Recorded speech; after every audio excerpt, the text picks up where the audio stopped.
សំពាំងប្រាំងខែខ្មែរយើងនិយមមូលមីជួបជុំផ្ដុំគ្នាមុខវាំង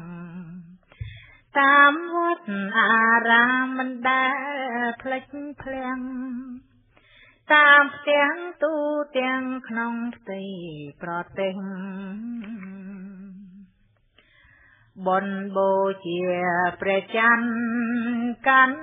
ឲ្យជាប់ទៅតាមទំលាប់គុំបីមានធ្វេងកូនចៅប្រុងស្រីខំស្ដាប់លោកតែងនឹងនាងដែលចេញច្បាប់ពុទ្ធដំរាកូនឲ្យប្រុងព្រៀបរៀបធ្វើឲ្យចំកុំឲ្យច្រឡំក្រែងខុសសាសនាសំពាំងប្រាំងខែដោយចិត្តជ្រាំងខ្លាទុនសាយអង្គចាប្រាំងពោធិសត្វព្រះអង្គបំពេញបារមីទានជីវិតដែលមាននៅក្នុងព្រៃស្ងាត់ព្រះអិនលោកជ្រាបក៏ហោះមកស្កាត់ដោយករណាចិត្តคล้ายខ្លួនជាព្រាមថ្ងៃពេញបរមីរាត្រីពេញគង់ព្រាមប្រាប់តាមត្រង់ថាចង់ហូបសាច់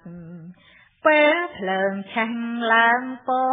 ធិត្រៀមស្រេចស្ទុងលោទៅបាច់មិនបងអង្គអី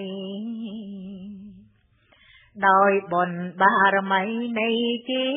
វិតទានពេលនោះហេតុមានដ៏អស្ចារ្យក្រៃភ្លើងមិនអាចឆេះរមមួយសរសៃអនព្រាមគាត់ឆ្នៃថ្មជាសទ្ធាគូរូបតុនតាយឲ្យคล้ายជានាមស្នាដៃអនព្រាមក្នុងវងចន្ទ្រារឿងនេះជាប់ដំណតជាតិជាប្រាថ្នាពុទ្ធារហូតសម្រេចសូមអនុមោទនា